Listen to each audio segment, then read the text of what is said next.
No, just kidding. What's up, everybody? It's Hardy Construction. You can find us at hardyconstruction.tumblr.com, youtube.com/hardyconstruction, as well as facebook.com/thehardyconstruction with your host, Comp and Instructor Tits. that was the sound of a TARDIS. And today's film is... That was not the sound of a TARDIS. Yes, that is not the sound of a TARDIS. Shot in 2013 by Ben Wheatley. No, A Field in England from 2013. Directed by Ben Wheatley, written by Amy Jump. It's amid the Civil War in 17th century England, a group of deserters flee from battle through an overgrown field. Captured by an alchemist, the men are forced to help him search to find hidden treasure that he believes buried in the field. So this film, hey, that's a pretty accurate I description. think they got it right. I mean, it's a pretty bare bones film, I think, right? It's black and white. Yeah, it's pretty big. I mean, the name of it is pretty accurate. Yeah, I think there's no bullshitting that. Stars Julian Barrett as Trower, Peter Ferdinando as Jacob, Richard Glover as Friend, Ryan Pope as Cutler, Reese Shearsmith as Whitehead, and Michael Smiley as O'Neill. Michael Smiley played the partner in Kill List. I recognized him immediately. I knew I recognized him. I was thinking he might have been from Dale and Tucker, but Okay. I was trying to see that and I couldn't. He still looks like Reich Ifans to me, if you saw Amazing Spider-Man, the lizard character actor. Anyway, so let's get into it. This film is very strange, and it has warnings of stroboscopic effects, I guess much like the episode of Pokemon, right, when Pikachu electrocuted the shit out of Ash Ketchum. You know what we should have done? We should have gotten all those Asian children and just strapped them clockwork style to a chair. Do you think that really happened? I heard that didn't really happen. I heard that like hundreds of kids went into seizures. But that makes me think that there's a huge amount of kids with seizures in Japan. Well, no, there's probably like millions of children watching it. Like true. a couple hundred went into seizures, so it's like one out of every couple thousand. I just remember knowing that storyline when I started watching Pokemon and seeing that episode. I think it was the first episode where Pikachu shocks Ash because he didn't know how to train him or whatever, catch him. And they slowed the whole episode down, but Ash's voice was in normal like range, right? And it's just like flickering. It's going literally like an hour long for one fucking frame. It was so funny because I knew why they changed it. Stuff like that makes me laugh because it's just so pointless. But apparently, this film has stroboscopic effects, and I was like, I didn't really notice it. But there's a 5-minute sequence in this film. And it's not done with super special effects. It's done with basic effects, but it's like mesmerizing. It's incredibly. It was great. It's one of the most beautiful things I've ever seen. There's a lot of shots in this film that I thought were fucking incredibly beautiful, but it's shot with a shoestring budget. And this film, when they released it in England, they actually released it on straight on demand, one of their like normal regular channels, and they also released it in the theater at the same time. So I think it was kind of. They made no money. Yeah, basically. That sucks. Like, what the hell is wrong with that? I still enjoy Kill List more than this, but this one is growing on me a lot. This is way more my thing than Kill List. Right, I can see why. This film has very much that sort of bare bones, like I said before, kind of Evil Dead kind of quality to it, like Peter Jackson. So, like, just like people in some weird, very simple, surreal situation. So the main guy is Trower, or am I wrong? What? I forgot everybody's name except for O'Neill in this film. Whitehead is the alchemist assistant, who kind of, in my mind, is the main guy. Okay. But for some reason, he's listed like number 5. Yeah, you're right. So Whitehead is the guy. All these guys look a lot older than they look because I guess they beat him up and they look really nasty looking. Like I don't know anything about England at all. Besides, I didn't know that they had a civil war. I'm sure every place has. The only civil war I'm aware of because I'm from America. I don't know if Canada had a civil war. I don't know what's going on here in this world. But apparently England had a civil war back then. Maybe they're just goofing on us and want people to think that something really happened. Oh, it happened. It's pretty small. It's like the size of Manhattan. I heard England is. Anyway, did I say was that correct English? Oh boy, have I mutilated the mother tongue. We've already covered this. You're Spanish, you're learning language. And so there's this huge war going on with all these people. There's only 5 actors in the film completely. And we see Whitehead, he kind of looks like... what an unpleasant name. He kind of looks like a spineless twerp, doesn't he? Because he's got the Yeah, he's a little like weasel-y kind of coward. I thought he was a priest when I saw him. But It kind apparently, of is. is he okay? Since he's working, He's for, like an alchemist assistant, and he's very religious. And what does an alchemist do? The only alchemist I'm ever well, aware of is Aleister Crowley, and I'm not even sure what the fuck he did. I mean, it's all like occultism, and I mean, I don't know much. So, Because from what I know from back then, but I know their main thing was turning, something water into gold and shit like right, that. turning certain things into other things. I guess. And also like immortality and all this kind of stuff. Right. So So they're basically like wizards in a sense, but in real life, I guess. Using, I guess, but that was when people weren't really tuned into what true science was yet. yeah, But anyway, so we see Whitehead, and he's obviously looking for somebody. We find out later he's looking for O'Neill. O'Neill's a guy who, I guess, was working with Whitehead's boss, who's an alchemist, and O'Neill stole a lot of his boss's shit and kind of. It was a little vague, or maybe I just didn't understand. It was also hard because they all have such thick accents. But Whitehead somehow got the army to help him search for O'Neill. Whitehead was shitting bricks because he was like cowering because like, please don't let them find me, please don't let me find me, because there was that. I guess there are 6 actors, right? Yeah, well, the guy in the army was like, I guess, tired of searching for O'Neill after 6 months of searching for him, and he wanted to like just kill Whitehead at this point. So that was. I thought it was just an opposing guy. Okay, I wasn't sure. No, I think he like was helping Whitehead search for him, but then like he was ready to kill O'Neill because he was like in a battle getting killed to find this O'Neill. Yeah, he was ready to kill. That's how I took it. And he is just shitting bricks. Whitehead is shitting bricks like you wouldn't believe. And that guy ends up getting stabbed or impaled, right? Yeah. And then he gets his brains blown out by whom we don't know at the beginning is Trower, I think. O'Neill's assistant, who is Trower, I believe. It's so funny. They put Sarah D is the voice of the field. I don't remember that, but there's a woman screaming right somewhere in the film. I remember that now. Remember. But anyway, we get introduced to a couple of characters, other deserters, so to speak, in the film. Friend, who is this kind of bummy-looking. He kind of looks like a simpleton. Like a little slow. He's or a something. simpleton. He looks like a simpleton. And then there's also, I believe it's Jacob. Is Jacob the guy that leads him to O'Neill? Or Trower's the guy that leads him to O'Neill? I really had trouble with their names. Friend was the only one I knew for certain. Whitehead and O'Neill. Who was Cutler then? Cutler was the asshole guy? Cutler was the guy that was like crying because I think he accidentally shot Friend at one point. I think that was Cutler who accidentally shot him. So Cutler wasn't the asshole guy with the flaccid dick that had all the herpes on it, right? I think that was Trower. I know the names are really hard. Like if you see them by face, like the characters themselves are very easily you can kind of separate them. They look very. Friend is the only one I remember because he's kind of a simpleton, and they said his name Friend. And he comes back to life like 3 times.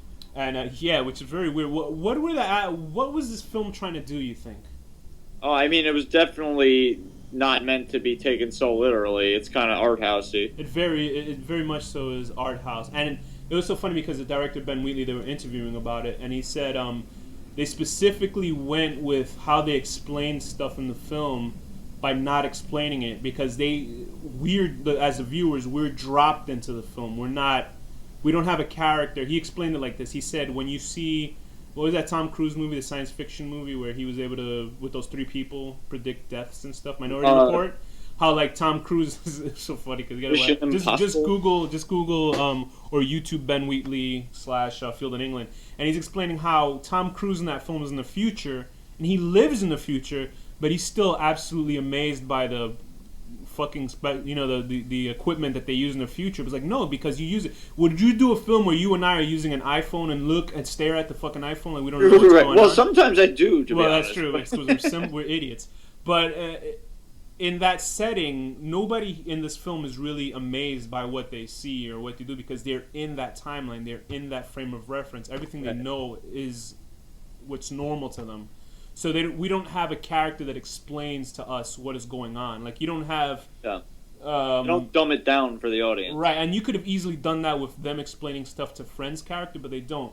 Because you don't see Whitehead going, oh, well, an alchemist does this so-and-so. You know, he doesn't do that. Like, they don't do that to clear it out for an audience. Just kind of find it out along the way. Right, because this is a film that's in that setting, so it doesn't bother with that shit, which kind of is confusing for some people. But I think it's pretty much a linear storyline, although this is definitely a movie I'm going to have to watch again to fully get it, because I really had trouble with the names and... You know, a lot of stuff, like, I sort of realized after the fact and stuff. But there's a guy on a website, I think it's badassdigest.com, and he took shrooms watching the movie. Oh, that's fun. It was the second time he said. And he said he was glad he saw it the first time regular and then shrooms the second time because he said it was kind of bonkers. I've never done a hard drug in my life, and it felt like I was doing drugs with this sequence towards the end because I was like, what the fuck is going on? And this whole theme of drugs in the movies we've been doing lately is not on purpose. It's completely coincidental. Because then we're also going to do Resolution, and that has drugs too. Yeah. It's like there's a lot of horror films that are, have this thing of drugs, but that can also be like, that's just drugs is a pretty huge subculture. You know what I mean? But there's scenes in this movie, like, without even caring about the story, just the fucking scene where the alchemist guy O'Neill puts on that cape and shit, like, it's awesome. And then the wind's like blowing the tent over, and then the scene where fucking he has him doing divination and like, yeah. What did you think? Because with rope. Eventually we do run into O'Neill after these guys. O'Neill's partner, O'Neill's worker. Assistant, drugs the other guys by putting mushrooms into the soup that they're eating, but Whitehead doesn't take it. So everybody else is kind of docile. And apparently what one of the things of the film is, I'm not sure where I read this, but it's about ownership of yourself as a man, being able to control your own life in the film, which makes sense because, there's a part where one of the guys is like, I am my own man, while he's digging ditches, working for somebody else under gunpoint or under musket point, or whatever the fucking, no, it wasn't a musket, some kind of gun. And the kind that you have to pack with a stick. Yeah, it takes a little while to repack it, but they packed it pretty fast in this one. I was like, can't you just run after that guy? It takes them like 5 seconds. I guess 5 seconds is pretty short. That's because their lives depend on it, Yeah, that's true. And so yeah, there's that whole feeling. And once we get to O'Neill, who's the baddie alchemist, I assume, or I say is putting on his cape, and then what do you think he did? He takes Whitehead into a little tent.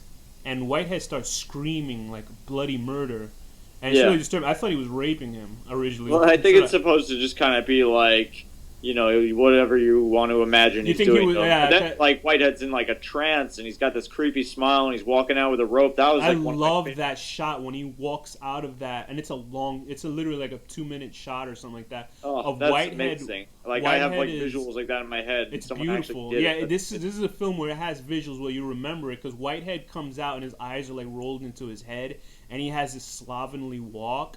But it's shot all in slow motion, or it's played out in slow motion. Because he's just dragging a rope, and he goes like 100 feet. Yeah, it's done in frame rates, and he's walking a long walk in slow motion. It's so fucking cool. Like, that shot I love that shot so much. And you can see, because the film didn't have that much of a budget, that's probably why they did it in black and white. Because if it was... No, I was reading. Supposedly, it was like a spontaneous, let's do it in black and white. Like him and Amy Jump, the screenwriter. Uh-huh. Like, she actually, I'm happy because she actually had a pretty large part in the film. She also helped edit it. Yeah, I think what happened is that he was helping writing it, and then she kind of took over, and he was like, fuck. He took his name off the script and gave her the whole thing, because he was like, listen, if she did all the work, I'm not going to take any credit for it. So it's pretty... And Ben Wheatley comes off pretty fucking cool, like when you see interviews with him and stuff. But just the way the film is, I think consciously also, because if it's in color, it can kind of make you realize how lower of a budget is. Do you understand what I mean? Like, if it's black and white, it puts it into a different frame of and it makes reference. it feel more historic too. Right. Also, because there's also films that there's like a huge film called Witchfinder General with Vincent Price that people love. I haven't watched it, but that's like a one of those films where it was. I think it was in color. I'm not sure. Maybe it was in black and white, but. Once you see older films about pilgrims and whatever the fuck these English people are, I don't know what they call. I call everybody who wears those hats a pilgrim, a buckle hat. Right. And once you see those films, like, you expect it to have some sort of look to it. And if it's black and white, and back then it takes you to that, because you're thinking a black and white film. Okay, it should look like this. What did you think about O'Neill as a villain? I thought he was badass. He was cool. Yeah, he's a pretty. I wanted that motherfucker dead. That means he's a good actor. That guy. And like, I actually kind of understood why he hated Whitehead, but then Whitehead kind of like grows so much towards the end. Yeah, right. Whitehead does the character arc of being a chicken shit to being his own man, which is why I think they brought that up in IMDb about being. And I feel like that's why his master sent him out there. Oh, like I feel like the master had a hidden. That's my theory, is that his master. This was a test for him. You think? Yeah, like he knew that Whitehead was a coward, and he knew that O'Neill was like a badass, like bad guy, and he thought he like could tell through like divination or something, like, or his mirror, that he would that Whitehead needed to man up by having a confrontation like this. Because O'Neill and his subordinate are really despicable fucking characters. Like, like, because you put yourself in that frame. Is Trower like his subordinate? Like, yeah, because he's doing everything that O'Neill's saying. Yeah, but I mean, he even makes him. They didn't make it so clear. No, because he even makes him dig the grave after he kills a friend by accident. So I mean, he's basically working for O'Neill. He is to Whitehead is to his boss as that guy is to O'Neill. I mean, there's no, it's obvious. Yeah, no, I don't know. I just wasn't sure, like, he officially, or if it just kind of happened. I think the way he ordered him around, it was kind of obvious how that relationship worked. But that's just me. So Jacob's there with the herpes on his dick, I assume, or it's either Julian. Oh no, Julian Barrett. It doesn't matter. Just move on. I'm going crazy. Okay, I think I got it. I think Jacob's the guy who shoots a friend by mistake. Okay, whatever. And Trower is the guy with the herpes on his dick. Sorry, everybody who's been listening to this episode. Okay, that's for sure. Jacob is the guy who works for O'Neill. Just cut this whole bit out. No, Jacob's the guy who yeah, I know, I'm going to kill myself right now. But anyway, so what did you think about the artistic merit of the film? Like, how did it look? It's fucking sick. It's amazing. I love even when they cut to sequences. There'll just be a scene where they're all in this kind of late 18th century poses of artwork. Oh, that's my favorite. I love that. They're just standing there, and they're just kind of standing in these not Christ-like poses, but poses that you'd see in that kind of like 1400, 1500 style. It's like artwork. Holding it. So yeah, and it's like amazing because I got a scene like that in my thing. Remember? Yeah, everybody listening to this is gonna love that. No, don't. Nobody listen. Cut that out. Cut that out. But it's I love when they do stuff like that. What did you think about the whole freak out sequence towards the end? And what was that black orb? That I wasn't. That he saw. That's because he was on drugs, I think. Whitehead. I think that was supposed to represent the scrying mirror that tells the future or whatever. Okay, here's the theory. I'm not quite sure. Here's the theory that was said about this film. Okay. There's a whole sequence before they meet O'Neill where the guys are tugging a rope that's attached to a stick in the ground. Yeah, I didn't really quite understand. Here's what it is. This is what I read. They're pulling and pulling and pulling this rope, and it's a very intense sequence. It's shot really crazy. It's edited really crazy. I mean, and by the end of it, we see O'Neill in the field. Apparently, there's two ways to look at this. They were pulling O'Neill out of the netherworld, which is where he was, or the guys fighting with the rope were tugged into it because they were getting pulled as well. Yeah. So maybe that's that whole reason of why these 5 guys are in this field and we no longer hear this war going on.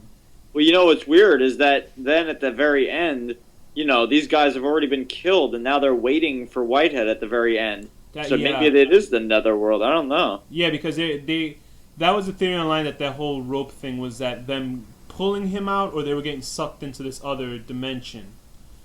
But I mean, it's not so clear. But it's one of those films where, like, okay, I get it. This movie is a drug trip movie, so you know, am I really surprised that they do some strange thing like this without? It's pretty funny too. And then at the end, when Whitehead runs back home, he goes through somewhere because we hear the war still raging on. Do you know what I mean? So it's like something happened where they were sucked into another world. But it helps reading about that after because you're gonna be like, what the fuck just happened with that whole tug of rope scene, tug of war scene. What did you think about the final battle versus Cutler? O'Neill. I like that leg shoot. Man, did they blow the shit out of his fucking left leg? That left leg snapped like a turkey bone. That shit was horrible. Good special effects. Good. The fucking scene where Whitehead's eating the mushrooms, and then it's just like that fucking strobe light of him laughing and going crazy and shit. Yeah, awesome. The 5-minute sequence, the drug trip sequence, because Whitehead believes that he can take on O'Neill by ingesting all these mushrooms. You think those were fake mushrooms, right? I mean, those are like, I'm sure they made them out of something else.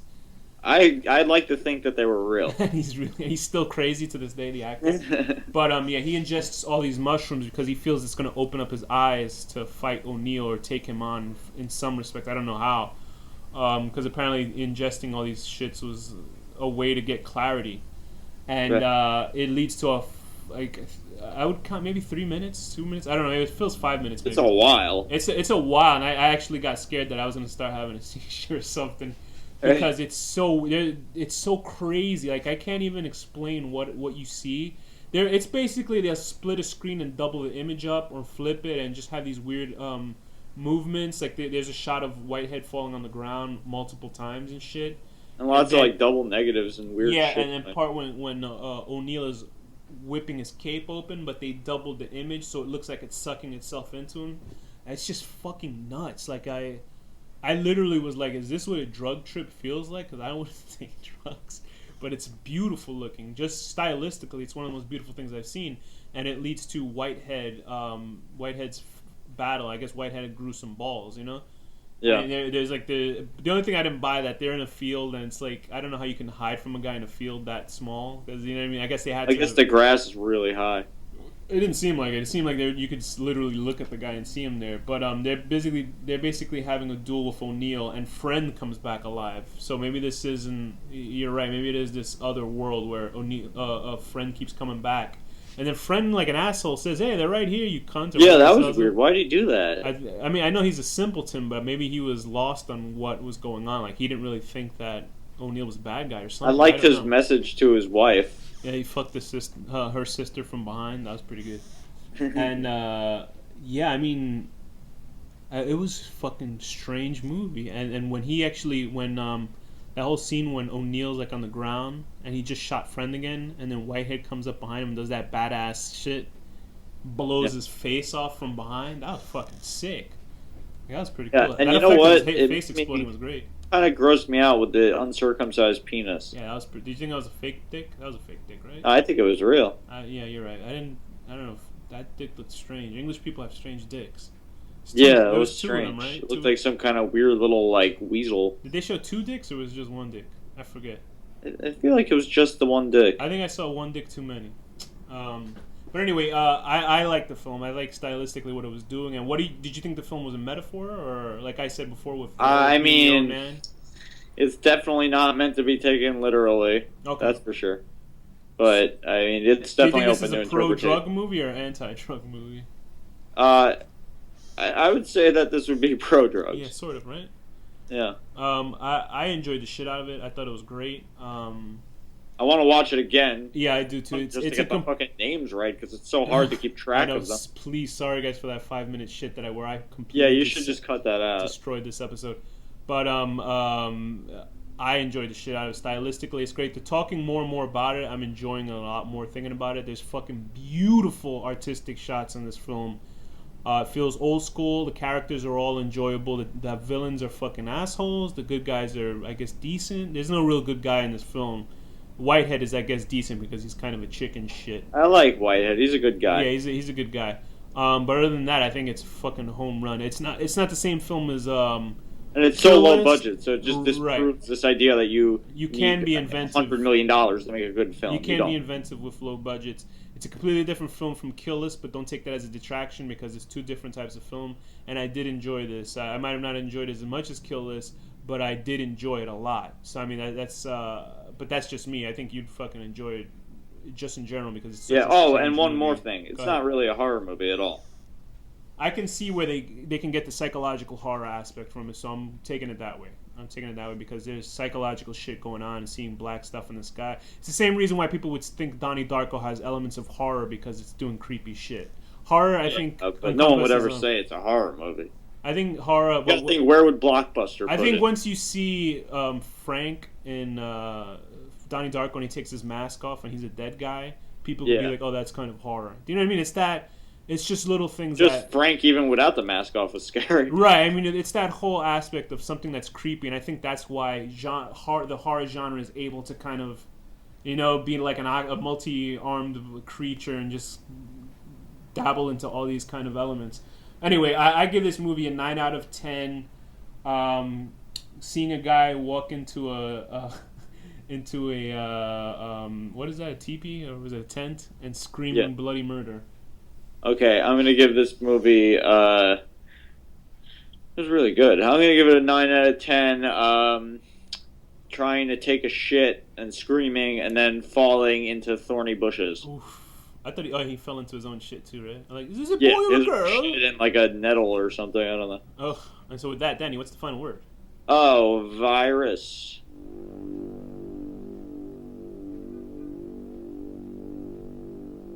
The horror deconstruction.